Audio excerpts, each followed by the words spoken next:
That's the kind of music I want for this. So if you want to make that for me, please do.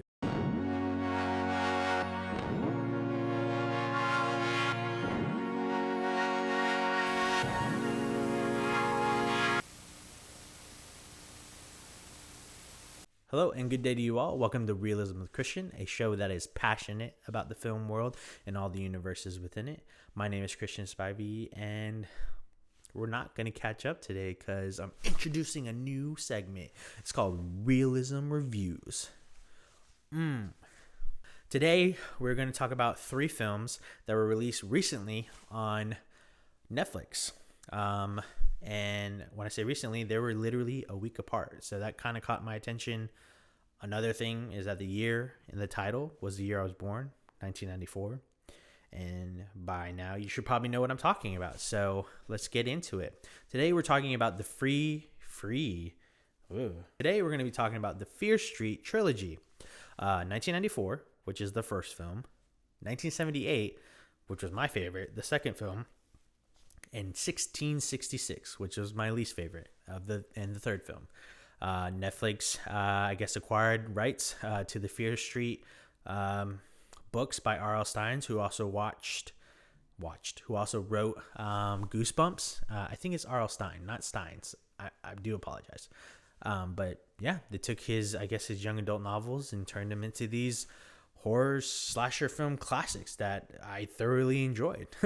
I'm not a huge horror movie fan, but I do hope people talk about these for a while because they were really good, and I do hope Netflix puts out good stories like that in a horror movie thriller slasher format again, because I thoroughly enjoyed the films.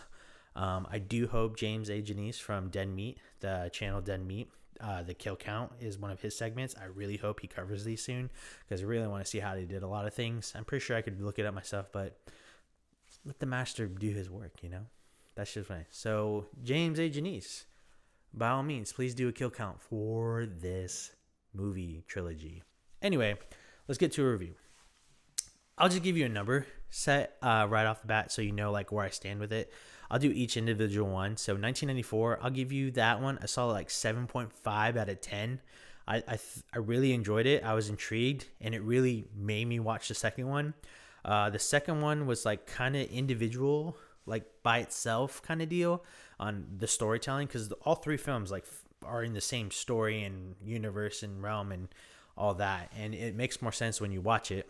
But 1978, the second one, I'll give that at I'll do an 8.5 because I thoroughly enjoyed that. I had it was just fun to watch. You just brought you back to those old classics, Friday the 13th kind of vibes if you like those films, or Halloween, and Stranger Things a little bit too, if you like that stuff, because I don't know, I just thoroughly enjoyed the second film.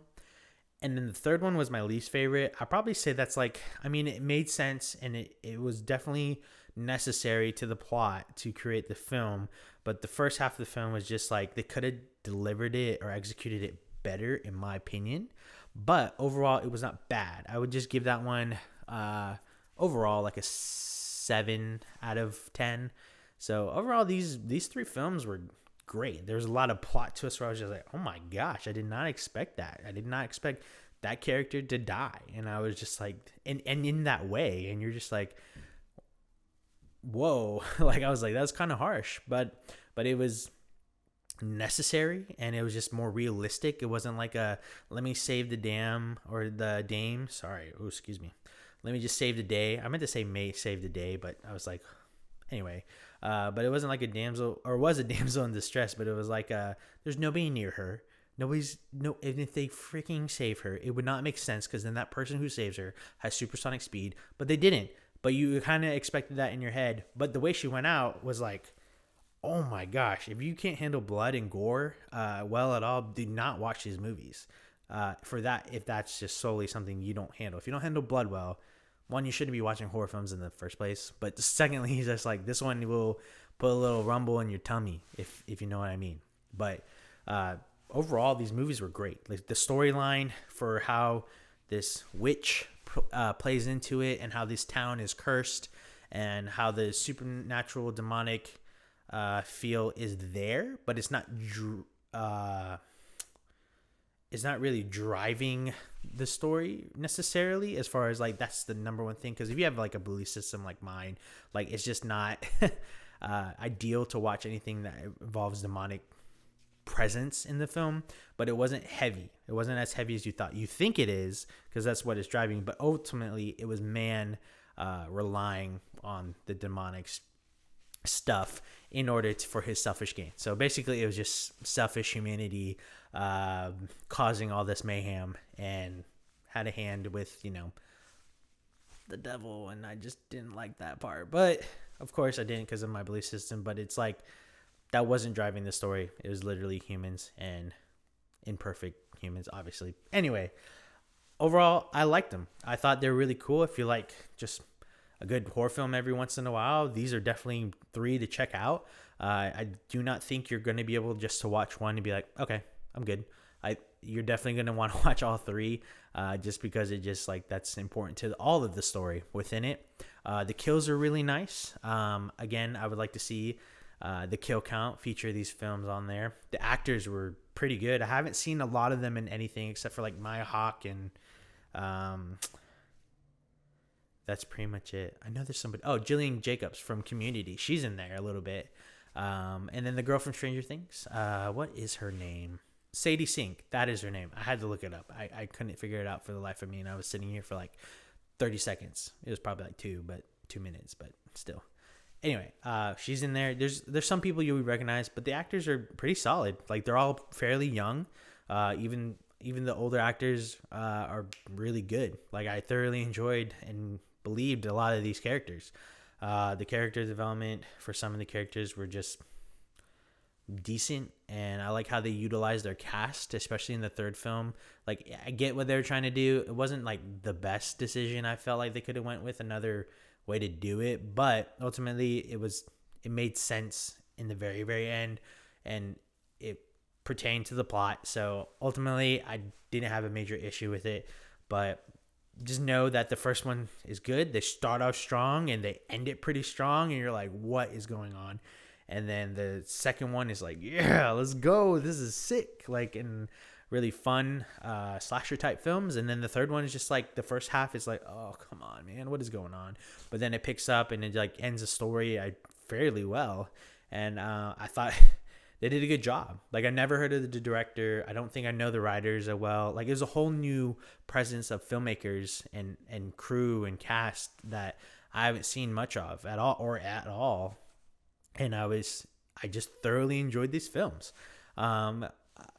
I could tell you this movie is for people of horror. Like, if you like horror films, if you like thrillers, if you like slasher, classic stuff, this is the movie for you. Like, it lives up to the gore. It has a good story plot. It's not stupid. Like, the characters don't make entirely stupid decisions.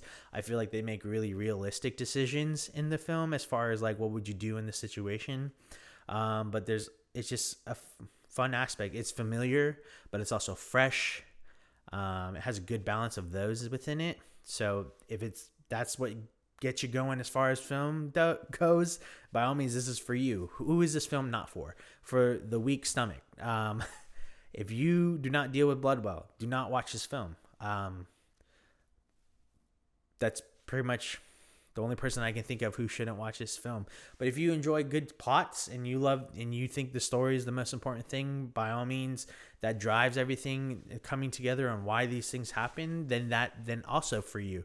Like I said, they're not bad stories. I think it's good storytelling. I don't know how much from the books they take and incorporate into the show, but if they did take a lot of it, good. Like the good writing from author R.L. Stine.